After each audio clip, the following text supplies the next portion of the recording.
Good morning. It's Empower Hour. I'm Kim. And I'm Kristen. Good morning. We're so excited that you're joining us this morning. Today is Thursday, August the 19th. We are rolling through this month of August. It'll be September much sooner than later now. But this week, we are celebrating National Nonprofit Day.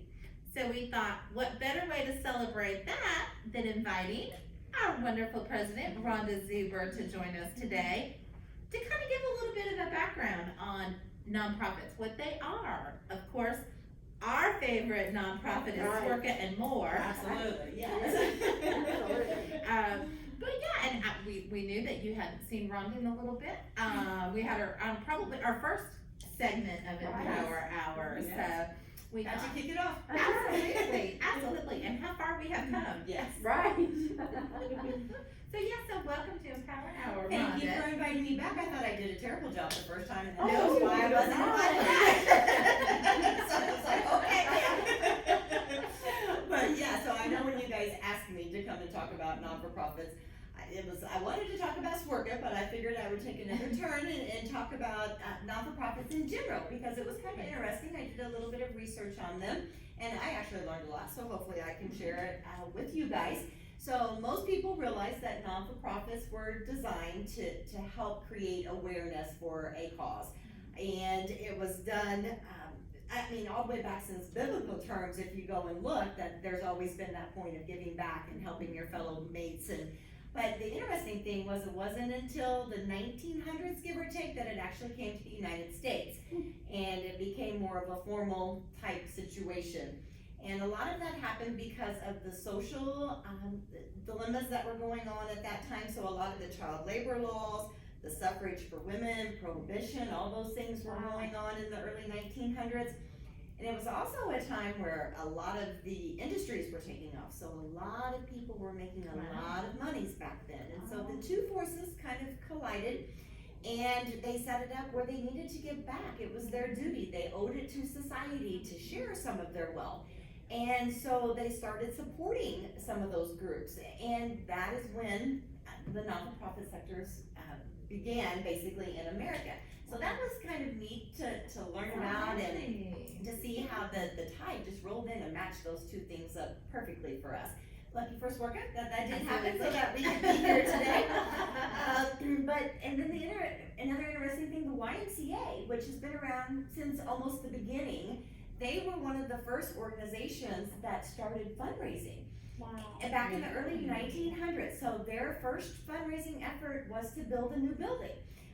And so it was kind of exciting to see how their plight worked, and millions of dollars was raised back then to build this huge building in Washington, D.C.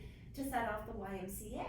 So from then, other non-for-profits have learned how to fundraise and kind of laid that groundwork of what was going to come. And if you watch through the eras, there's like every 20 years or so, new things develop and cause new actions and movements, and it kind of changes the platform that non-for-profits are based on, and we change the way we think because certain things have happened. So the 1900s caused with the Y and showed us that you could do some fundraising involved in it. And then the next era that came along was the 40s, when you were looking at World War II that was going on across the pond over there, and America was really scared that the war was going to come over here. So we bound together, and that collaborative spirit that we could work together. So they started doing all those service projects to help the troops and to help with the efforts at home, and they were saving their resources and sending things overseas. So one person, one organization could not do that by themselves, of course. And so several other organizations started forming through that. So you got the USO through there, the Salvation Army through there, the Red Cross became a huge force through the 40s, not only with their disaster relief, but they also started recruiting nurses to work during the war.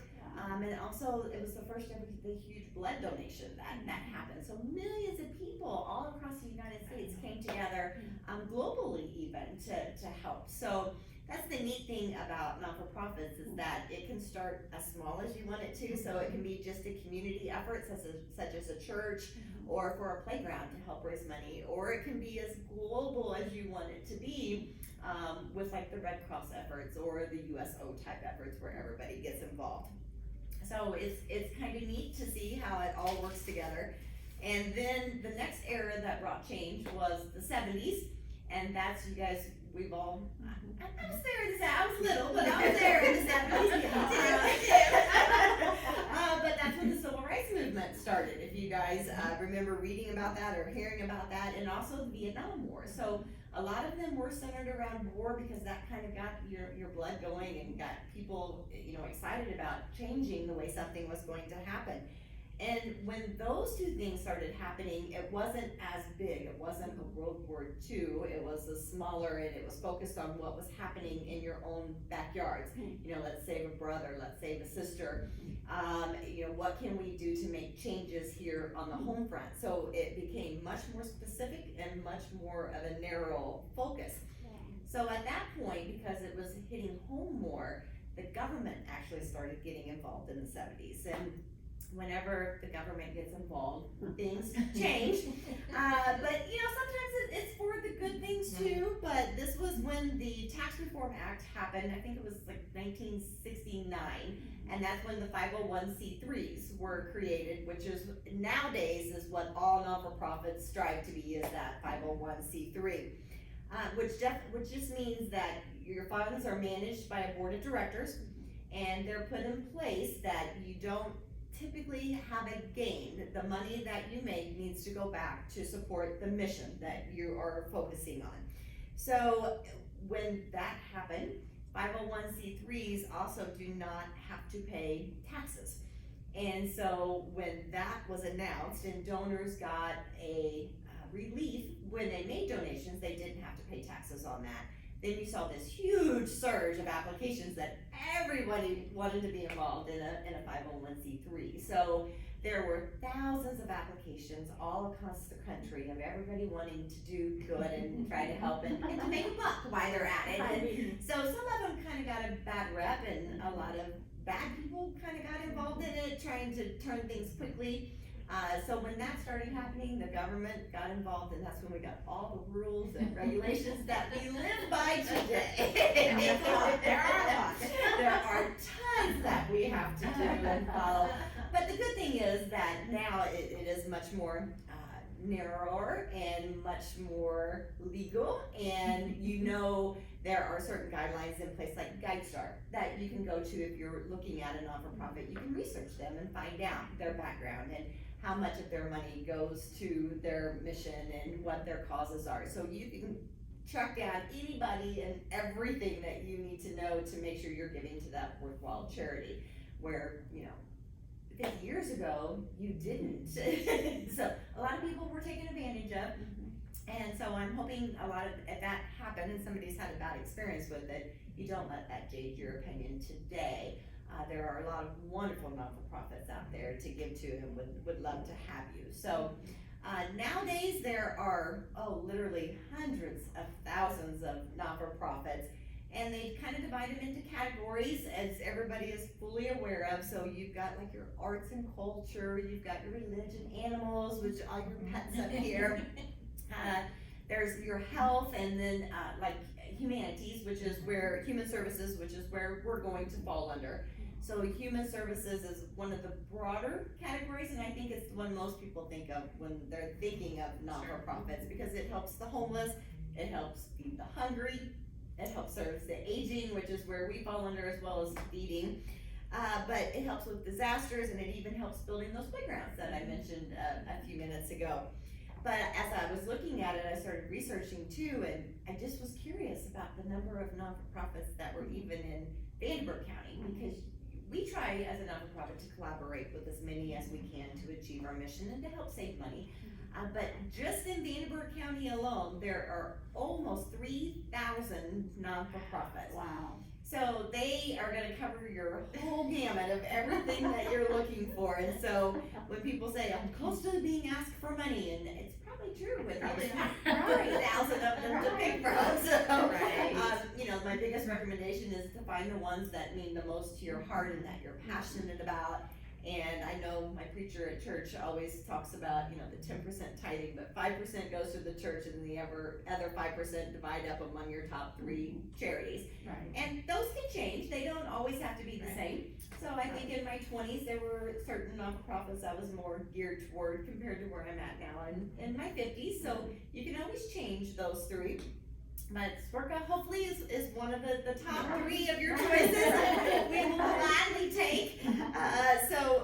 Just a little bit of background about Swerka and our non-for-profit is that we started, as most everybody knows, in 1973.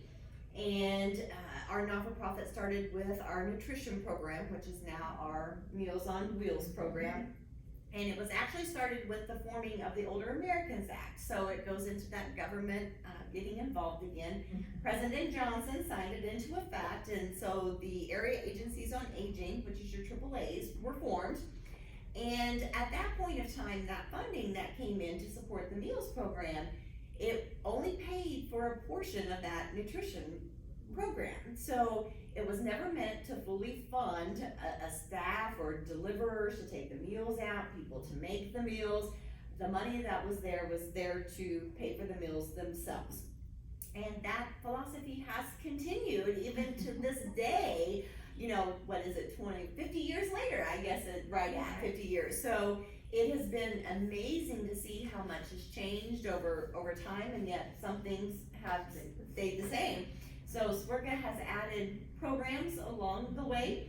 So the Activity Center was one, for instance, that you ladies, you haven't been here for the whole 50 years, but that you were able to join. But again, the Activity Center is one of our programs that is funded by the Older Americans Act, but again, it's only a sliver.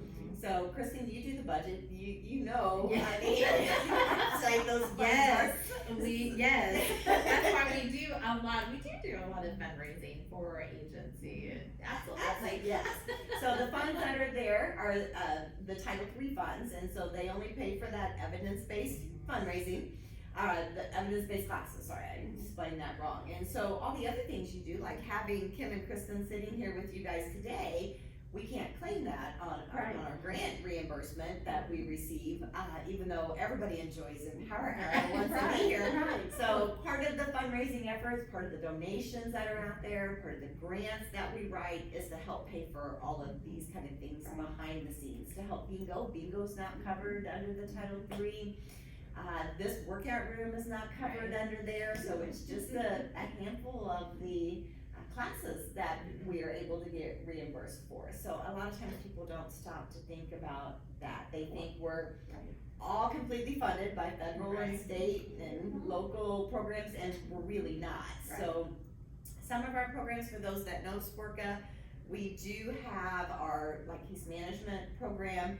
That one is completely funded by federal and state grants that come in, and we work with the Division of Aging to cover all those programs. Our Aging and Disability Resource Center, that's covered. So that half of it is taken care of, and they don't use the donations, they don't use the fundraising portion of it, Meals on Wheels and the Activity Center, and then just general building wise. So when you guys come in the door, when you guys come into your office, for us to put a chair in there that doesn't fall apart when you sit down on it. Those kind of things usually need to get paid for with fundraising dollars because the grants don't cover them. So it's little known facts behind the scenes that people don't stop to think about, but non-for-profits do a lot of good in the community.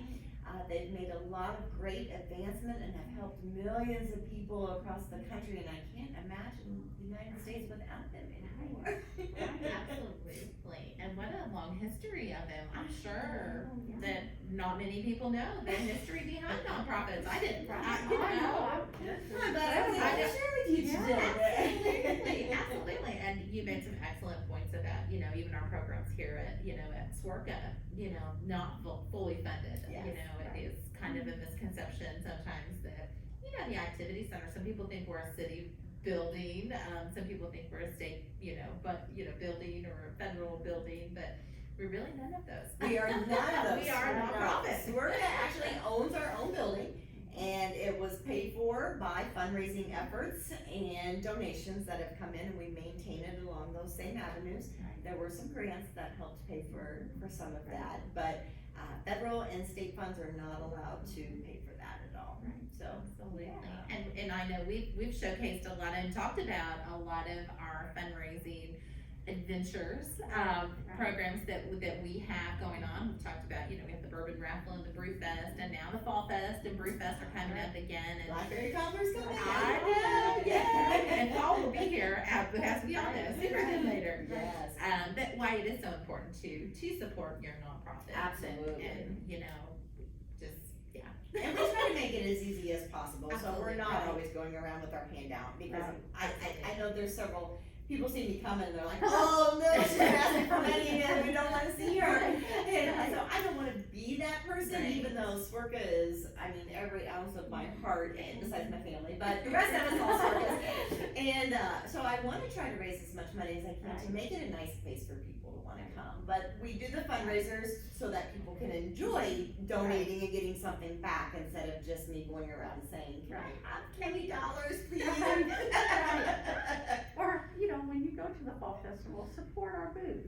Yes. Buy the cobbler, volunteer in the booth, Absolutely. volunteer at Brew Fest. Brew Fest. We need Buy everything. a ticket and come to Brew Fest. Yes. Right? Absolutely. You've got signups for that one. I do.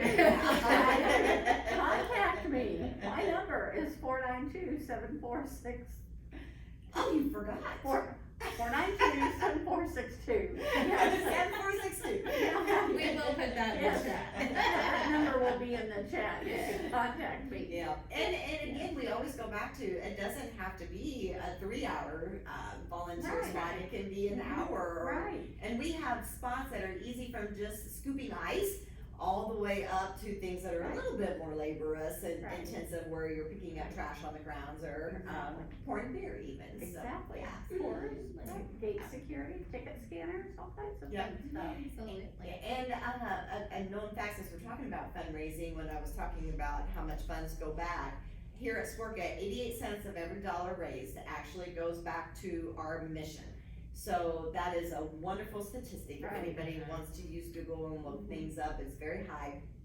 So that just means that the other parts goes into building and salary. So it helps pay for me, it helps pay for you guys to be here, and the other ones are actually for our program. So that's wonderful. a good stat that I like to bring up is like our Meals on Wheels program, because everybody's very familiar with that. It costs like $6.29 for us to produce a lunch, to give out to someone. Now, the federal funds to pay for that is about $2.25. Our average donation that we ask for is about 87 cents. So we're still about half short of what that meal costs. So every time you buy a cobbler, every time you buy a Brew Fest ticket, that goes back to supporting that other half of the meal, so that we can continue to serve the 700 meals that we are serving every day. So it makes a huge, huge difference. Absolutely. And we serve 6 counties Yes. daily, and we Daily. have not dropped the ball through the whole pandemic. No, that's a huge bragging point. Absolutely, but it truly is. Yeah. It truly is. Yeah. Our nutrition department they've been rock stars Yes. through this whole pandemic. Yeah, they never missed a day. No. Never, ever, ever. So knock on wood. Which is- We're absolutely. going to the health area now, so it's like, oh, okay. Be careful. Absolutely. Absolutely. Well, and I think you both touched on it too, that, even if you are not able to monetarily donate to Swerka, we're always looking, like Kim said, for volunteers, and also sharing your talents too. Mhm. We have people that, contact us and say, hey, I like to make cards, or I like to do painting, or things like that. We are always welcome to someone coming in and sharing their talents as well. Absolutely, So- yes. There's a wide variety, so Kim is in charge of our Absolutely. volunteers right now. So she has a whole list of things Right. she can give people to And you never assist know. with. By talking to someone, they might wanna come in and help an Ivy Cafe, but after you talk to them, they may have some other talent That's true. that you might be able to help us with in another area. Right.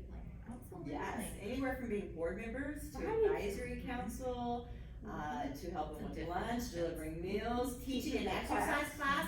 We're really looking for exercise instructors right now. If anybody knows of anyone that wants to volunteer, we pay for all the training and CPR certification to come in. So there's a wide gamut. We can find all kinds of. Right.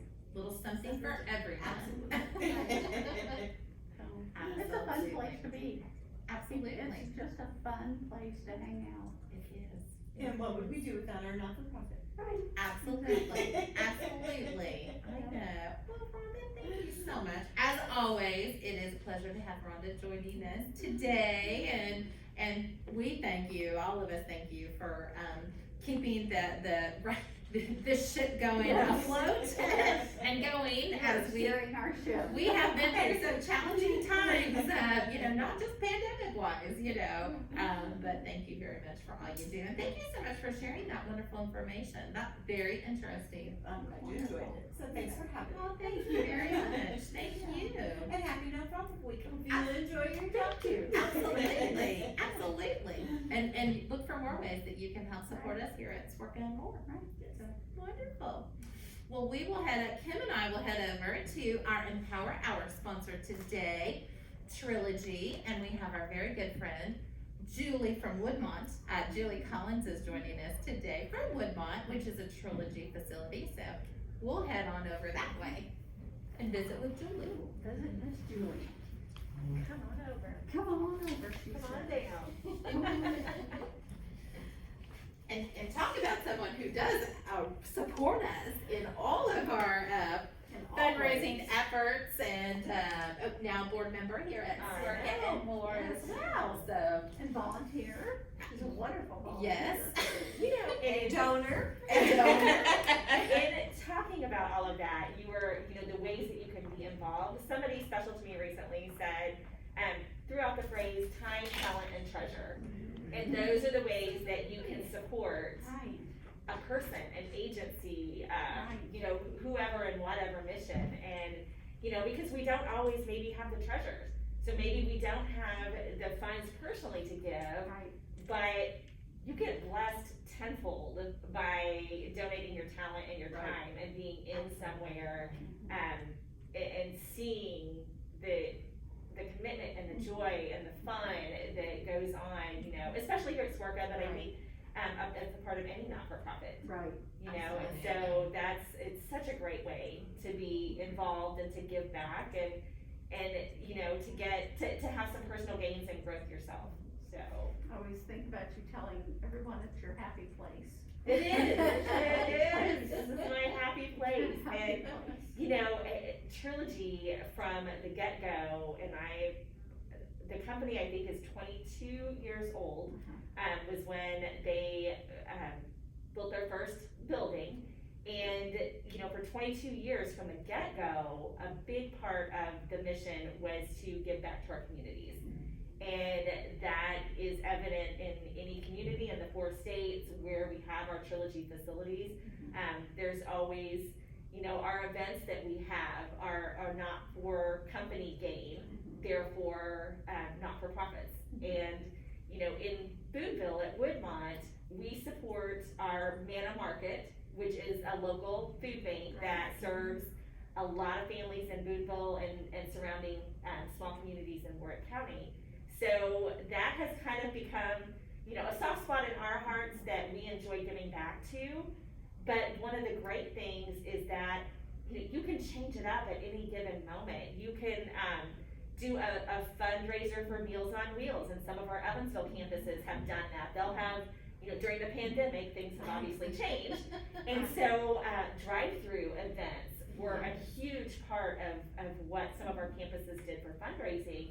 And so they would have a drive-through event and, have donors maybe for a dessert or things like that. And then all of the proceeds and donations they received off of that event, they could then donate to their nonprofit of choice. Some of them could be very personal if it was, a 501c3 set up for someone, battling a health issue. And they set up that not-for-profit, and then, our campuses could fundraise to support that. Or it could go on a larger level, something through Swerka, the Meals on Wheels, or even, maybe bigger scale, the Alzheimer's Association, and all of the walks that are coming up. So it's limitless, Right. you know, the ways that you can give back. You know, and we're fortunate to be able to organize some of those events and then, you know, give those donations to those not-for-profits. So, it's been a part of the Trilogy culture from day one. And it was one of the things that drew me to the company. You know, I grew up in a small town, I live in Boonville now in a small town, and to see the give back and, you know, the way that they focus on the communities, that's really something. It doesn't feel like a big company, it's not a huge company.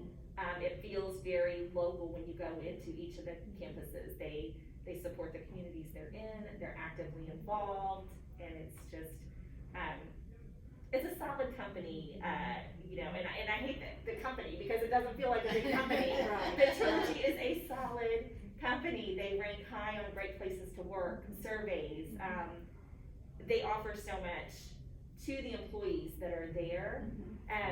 You know, and the typical things, you know, the great health insurance, the 401k, you know, a matching program set up for that, but it goes beyond that to, you know, Purdue Global free college education for anybody that's employed there. And I think you only have to be there 6 months to be eligible for that. I worked on my master's for a period of time, taking a break to do some other things, but it's there. Right. Those programs are there, growing their own, helping people get certified for the next level of their education. They come in as a care assistant to getting a CNA certification. We have employee recognition parties every month where we have a party and food and we celebrate our employees and we have drawings for prizes and, you know, sometimes it can be simple little things where everybody gets a chance for a prize, and some parties we have some big ticket items, which is super fun. You know, imagine, you know, winning a nice big TV or game system and being able to take that home and share with your family. And it's just some of the things that we do to, you know, help our team's morale stay high, because it's been a tough year. Especially now. It's been a tough year. Absolutely, anytime, but especially now, Yeah, absolutely. yeah, and back to that fundraising piece, we do, little fundraisers all year long. Our dietary team, last month did, funnel cakes. And our chef was in there dropping funnel cakes and, you know, and we as staff, we were paying good money for these fresh funnel cakes, and then all of that was donated to a not-for-profit. So, you know, we get that fun of having some of these special treats along the way while also raising money for great causes. So it's, you know, if anybody has any interest in the healthcare field, just do a little plug. You can look at trilogyhs.com or Trilogy Jobs. And then you can search the area where you live and a campus near you and see what opportunities are available. You know, we're always looking to hire good, dedicated, compassionate people to work with us. And, you know, I am what they call a boomerang with Trilogy. So I worked there for a few years. I took an opportunity to go work somewhere else, and had a great experience, but missed my home. You know, dreadfully missed my home and was able to come back. So they call us the boomerang employees, where we have a chance to be there and you find your home. And so many of us have. You'll see at a lot of our Trilogy campus, the staff has been there long term. We are fortunate at Woodmont. We have our legacy neighborhood director, which is our memory care unit, has been there since the day the building was built. He carried in furniture. He was hired on and carried in furniture when our building was built. And so to have staff that have been there for that many years, our social service director has been there for I think 12 years. We have one of our aides, and our building is only 20 years old. So I mean, it's a long time to be, you know, consistently at a small building, loving where you are and what you do that. And I think you'll see that across the board with Trilogy. They reward us well, they treat us well, and so people like to stay. A lot of people who maybe think the grass is greener come back. Because it is just it's a good place to be. So, you know, and because your staff is treated well, the level of care that we provide is phenomenal. Right. Because we are happy with where we work, we feel important and empowered where we work, and so then that just translates through to great care for your loved ones who are there. Right. You know, if you have disgruntled employees everywhere, it's hard to Right. hard to do a good job. It is to Right. keep people motivated, and you know, and I do believe the theory that you're only as strong as your weakest link. And so if you can uplift your team, and it's the same anywhere you work, you know, here, you know, if morale is low and we were struggling through the pandemic, you know, somebody brings in donuts, or somebody, you know, you find a way to just lift the mood. It's the little things that matter. And we find that with our families too. It's the little things that matter with them. When we have new residents coming in, we try so hard to learn about their life history. We want to know what matters to them. Things that we can chat with them about that will, someone with Alzheimer's that'll maybe calm them down, or be a common ground where they can relate to us and understand, we understand them, they understand us. And little things. I met a lady one time and she told me that, you know, I asked if she had any food dislikes, and she said chicken. And I said, oh, kind of surprising, most of us eat chicken. And her daughter told me that as a child, she was flogged, is that what they call it? By a rooster in the yard. And so not only does she not like chicken, she's terrified of it. She did have dementia, and so she was even afraid of that food being on her plate. Wow. It would upset her.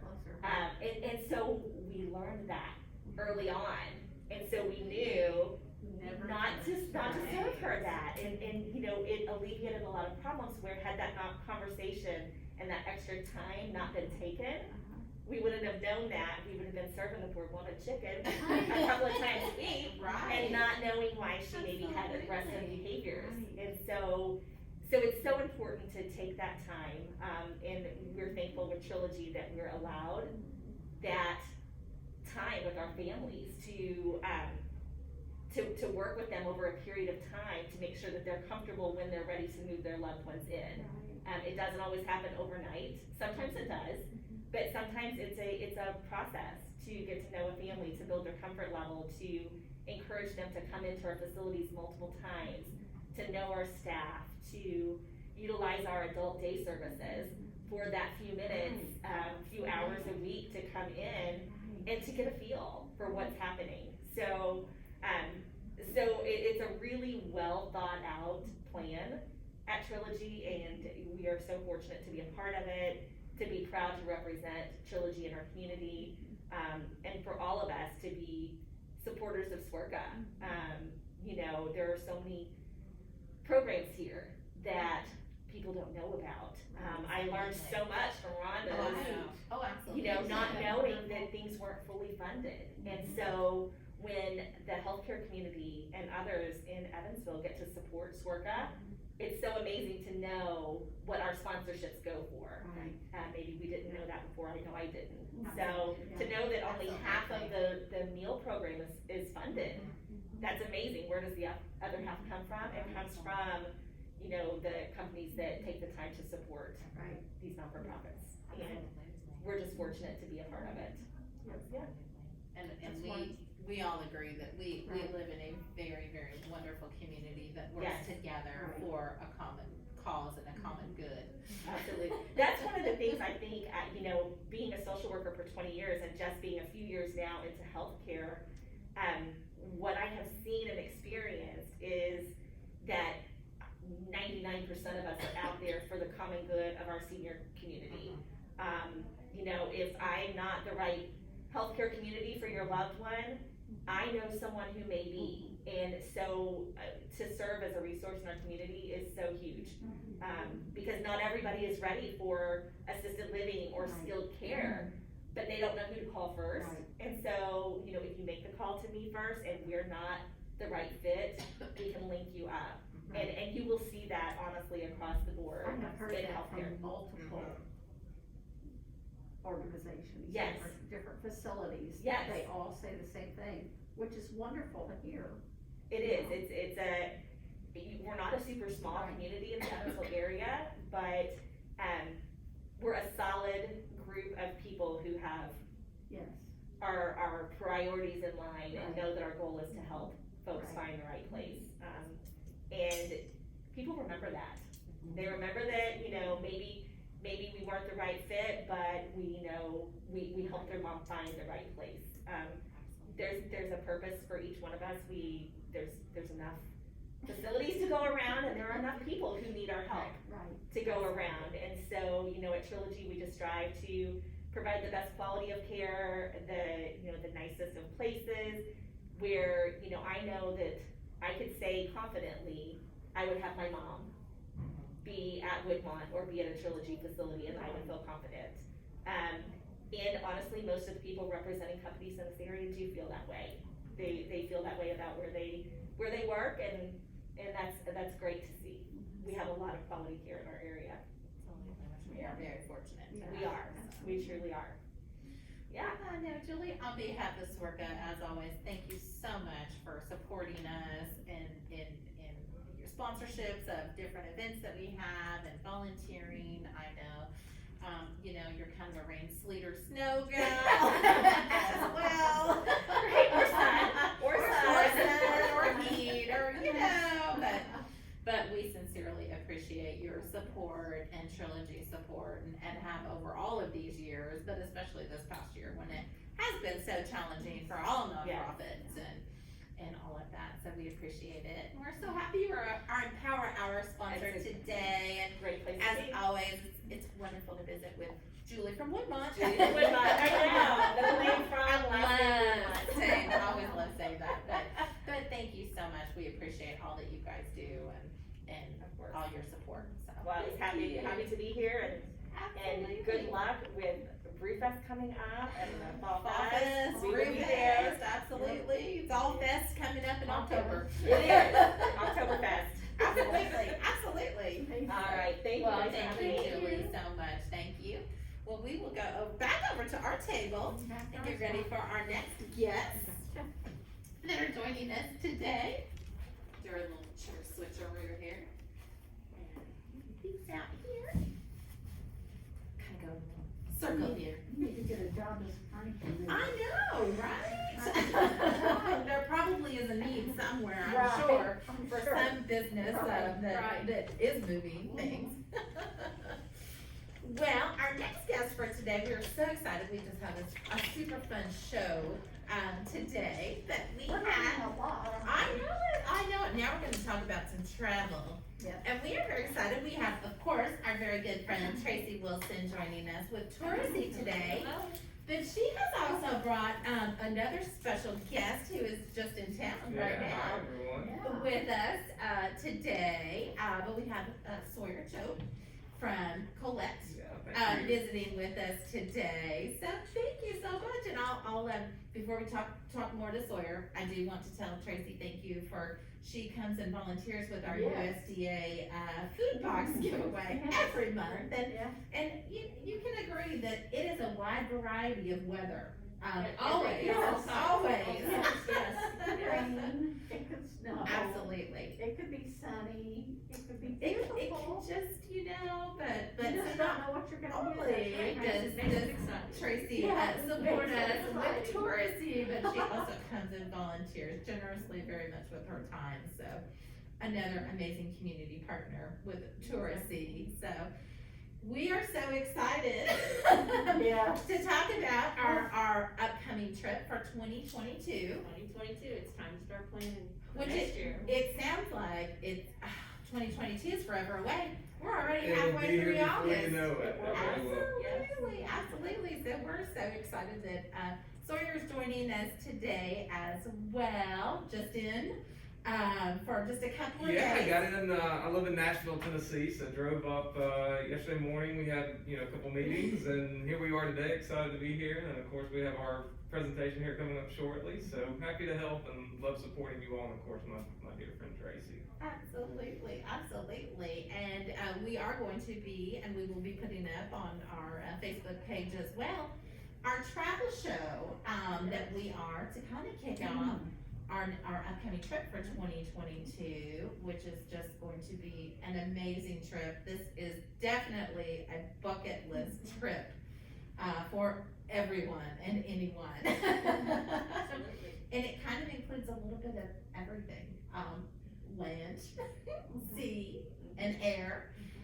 Don't forget train. And train, Yeah, that's you're gonna see this right, wonderful that's right, we've got it destination. all, we've got it all. So tell us a little bit about, this is going to be our Alaska Discovery Land and Cruise trip. And this is going to be September the 3rd through the 14th of 2022. So we are so excited. I mean, it's just, and it's just amazing, amazing trip. Definitely bucket list, Ready to, ready absolutely. to pack and go.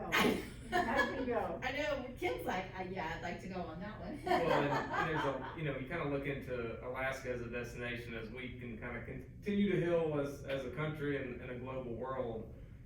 Not only has it been a bucket list, but this is one that people have been waiting pretty much since 2020 to go to. So demand is through the roof for this region. It's the most revisited destination, in the United States we have. So you add that on top of the typical Alaska year, and this thing is ready to explode in a wonderful way. And, I think, ultimately why I think the cruise and land makes sense, because we know some people that say, oh, maybe we just want to do the cruise, which is, hey, it's a great way to see it. But if you do the cruise, you really didn't get to see Alaska. And to us, to have the land and the cruise combined with our cruise on partners, Princess here is just first class. And it's a wonderful fit that I think really, truly is something you come back saying that was a trip of a lifetime. Absolutely, and of course, we've had Tracy on several times, and we've talked about our, guided group travel. I mean, just what a way for people, maybe this is their first trip that they're going on, they just retired and they're like, we're going to Alaska, or any of our wonderful trips, that we have had, but just the benefits of guided group travel. Right, and especially now, moving forward, having Absolutely. somebody, my role is, collaborating between SWRCA and their community travel program and Colette and Sawyer, and making that connection and having myself available to answer those questions. I check in with all the experts, what is the insurance, what does it cover, what about things as we move into the next year? And that's where I step in, and that's my role, is to really, guided tour. I'm there to guide you through the process. And especially on this cruise, land and cruise product, you'll have a dedicated tour manager, but you'll also have that traditional cruise experience. It really melds the two together. Absolutely, and like Sawyer said, train too. And, I think also when we talk about seasonality that comes with it, I am so excited that you all chose early September. To me, that's the best time to go. As you kind of get towards, their season will be ending in a couple weeks later, but you're gonna get the best rates. The weather is gonna be consistent. You go 2 weeks earlier and add a substantial amount of money here, so it's a perfect value. The weather's still fantastic, and you're also gonna, for all my shoppers, you might be getting some good deals on things as they start to come to an end. So it's honestly, it's the perfect time to go, in my opinion. Absolutely, and what a great time to, even be thinking about travel. I know some people may have taken a step back and maybe had a little hesitancy, but I do believe, like we all do, that we are headed in the right direction, and it's great to start planning now. It's never really too soon to plan. And just the safety, I know we've talked with Tracy before, just the safety of the trips, and people who have gone on the trips and they've come back and they're like, everything was safe and sanitized, and, just had the time of their life, but also felt very safe traveling and going, you're right, going into the next year, so. And it is a unique situation. Sawyer talked about the demand, for Alaska especially, and you talked about the hesitancy. With Colette, and we'll be discussing this in our travel show that we'll be having today at 12:30, which will be recorded. We'll go through that, but your investment is protected. You buy the travel protection and you're protected. So booking early is not a risk for you. It's actually the best way for you to travel.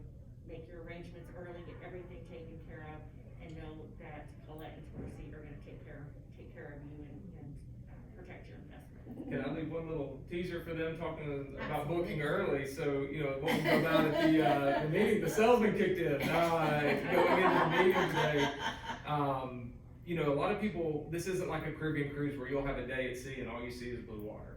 This is, you're taking this trip for scenery, to see wildlife and glaciers, and a lot of people want to take a balcony here in Alaska because they want the view from their own room, they want to enjoy it. We do have an offer, and this kind of goes in hand with booking early because these are based on availability and they go quick. The offer is you book an outside cabin and you receive an upgrade to a balcony for free. So you're pretty much getting the upgrade balcony cabin at the price of an outside. And we talked about, we've got 2 years of demand here, so take us up on that because that will save you a substantial amount of money. Absolutely, and that's huge, and you're exactly right, you're going on this bucket list trip, you wanna have the That's right. absolute. Alaska's one you want to do right.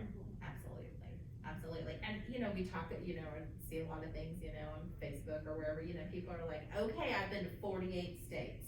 The Right. two that they haven't usually been to Right. has been Alaska and some, oftentimes Hawaii. But Alaska, I mean, we're just so excited, and you know, if anyone ever wants to talk to anyone who has been on any of our trips, that we have partnered with Touristy and Colette, you know, please call us and let us know, we can hook you up with some of the people that have been on the trips. A lot of them still get together, they've had such a good time, and I know one group particularly, they still get together, you know, maybe once a month, sometimes even more, and they've gone on other trips together, so it's really building some travel companions as well, and also people from out of the state too, you know, not just our group, you know, here, but just what a rewarding and awesome experience it is, and who doesn't love to travel, Oh, right? yeah. A lot of us have been working our entire life, and we want to, you know, have the beauty of travel, and we can't thank Tracy and Touristy enough for partnering with us to provide this opportunity for our, you know, our folks, and also really for the community too, and a safe, you know, absolutely. So any other travel tips that you guys would like to share? And I think that's a great teaser for, the travel show, which will be on our, Facebook page and also our YouTube channel too, so. I got one of you. You know, we're kind of seeing as we kind of transition into, you know, kind of a post-COVID world and this major return back to travel, it's becoming increasingly more important that our travelers are connected. And when I say that is really, it almost going out of the country and things is gonna require a smartphone or an iPad. You know, we're getting to a world where we need access to email and text messages and things. And I know some of our travelers, my mother still has a flip phone. And, you know, it's something that we need to help her become comfortable seeing, you know, a world where we need to be connected, essentially, coming out of this. So I think that's something that if you don't have a smartphone yet, becoming maybe more comfortable, or an iPad or something that you can have access to your email and things. Absolutely, and great for changes too, I think that's a great, absolutely. A lot of, you know, changes that do come up, airline, those Right. types of things, and the things are instantaneous, and it is nice to be able to look at your smartphone, look at your email or your text, and see that at once. Absolutely. For your airline tickets, you can have everything's right there, you know. Can be very electronic, right? I don't think that, you know, just the last one too, is just, my cheesy line is kind of make sure one of the things you pack is patience. You know, as we kind of get back into this, you know, we're all familiar with, you go to a restaurant, maybe the wait time's a little longer, you know, it's just, that's kind of ultimate, just as we return back to travel, and we're so excited to see the world that just, you know, just know the world's healing with us around, and I think that's ultimately just to have that right mindset of just take it all in for its glory and beauty, and, you know, you're gonna get your full experience, and that's ultimately what matters. Absolutely, I think that is an excellent point too, probably anytime. Yeah, for any way of life, more than just travel. Absolutely, That's right. absolutely, but anytime. Have your patience. Absolutely, but what a great time, you know, I know people have been planning a lot, they've had a little bit of time on their hands, you know, and they've planned, and they're wanting to go to, you know, to see some of these destinations, and I know we have had some just amazing trips that have been, you know, just once in a lifetime opportunities. Our group that went to Iceland, we've had domestic and international Right, trips. Right. And so I think just this Alaska, trip is just gonna be fantastic. And they can see this trip if they go to touristy.com, correct? It's, Yeah. touristy.com, and that also connects with, Pull it. well, it connects with the tour, but it's also, travelwithtoursy.com. So they're both connected. And it's toursy20.com or, travelwithtoursy.com. If you type in Toursy, it usually pops right up there, right? And then that way, this tour, along with several other Colette tours, are listed on my website. A way for you to go right onto the site. A wonderful thing that's come about, for this tour and all of the Colette tours is that you are able to go in and there's a link, and if this tour resonates with you, if you go online and see that, you can book immediately. It's kind of like as seen on TV at midnight, you're scrolling through, and you're like, I want that, and I want it now. Right. You can do that with your Alaska tour Absolutely. as well, so that's a Easy nice peasy. component. Exactly. Absolutely. It's wonderful. Well, and we also have information on our Swerco website as well, and then of Right. course here at Swerco, we have lots of information, and then we will be, putting on the, travel show, that will be up on our Facebook page as well as our, YouTube channel as well, so you can watch it, you're right, in the middle of the night if you There you so go. desire. That's right. And you're like, I don't have time to watch it now, which is the beauty of virtual and, you know, kind of this new virtual world that we're a part of, but. But also knowing that if you're more comfortable booking the traditional way, pick up the phone or send me an email and I'm a quick connection away to Absolutely, answer any questions or help with the booking process. absolutely, and we will certainly put, Tracy's information in our chat as well, contact information, and be looking, like Sawyer said, for our travel show that will be up soon, that you can watch, but I really think this is a kind of a once in a lifetime trip, and again, you know, definitely a bucket list, for a lot of people, so we're excited, that, you know, this will be happening in 2022, so we, you know, you've got some time to plan and, you know, I think it's just exciting to think about travel. Absolutely. Moving ahead. And moving ahead, absolutely, absolutely. So, well, thank you all so much, thank you, Tracy and Thank you. Sawyer, So much support you all. Sawyer in from Nashville, but for joining us today on Empower Hour, and we hope all of you have enjoyed our show today. We've talked about a lot of really fun things, and again, I think another way, just our community working together for the good. Absolutely. Absolutely. Well, we will look forward to seeing you all next week on Empower Hour. Have a great day.